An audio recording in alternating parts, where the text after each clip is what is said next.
Tuelekee kaunti namba 37 ambapo idara ya madini itafanya mazungumzo na wakazi wa eneo la Ikolomani, kaunti ya Kakamega, ili kulainisha mtafaruku kuhusu kibali cha uchimbaji wa dhahabu katika sehemu hiyo.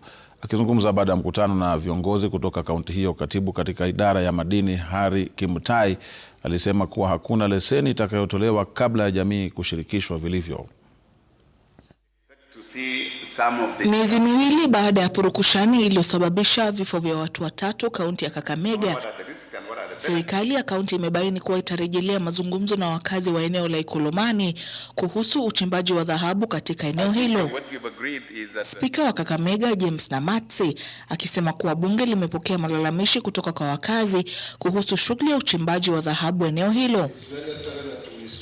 Malalamishi hayo haswa yakiguzia shamba za jumla ya ekari 337 ambapo kampuni ya Shanta Gold inapendekeza kuendesha shughuli zake. They involve the issue of customary rights.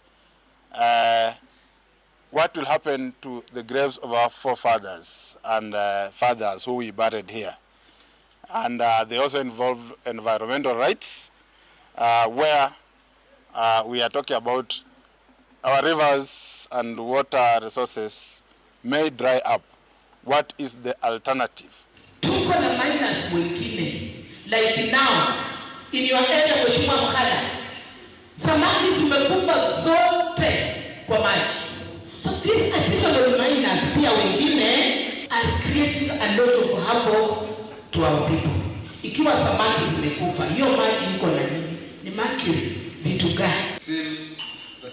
Katibu wa idara ya madini Harry Kimutai anasema kuwa serikali inapania kupata kima cha shilingi bilioni 20 kutokana na uchimbaji wa dhahabu eneo la Ikolomani. Hata hivyo, Kimutai alisema kuwa kanuni zote zitazingatiwa kabla ya leseni kutolewa. If it takes years, we will take the 10 years. If it takes 19 years, we will take the 19 years. It's about engaging the community, and until the community has given their approval is when we shall proceed and issue those licenses.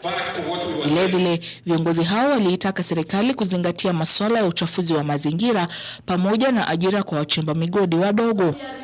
Eneo la Ikolomani lilitambuliwa kuwa na dhahabu yenye thamani ya shilingi bilioni 685.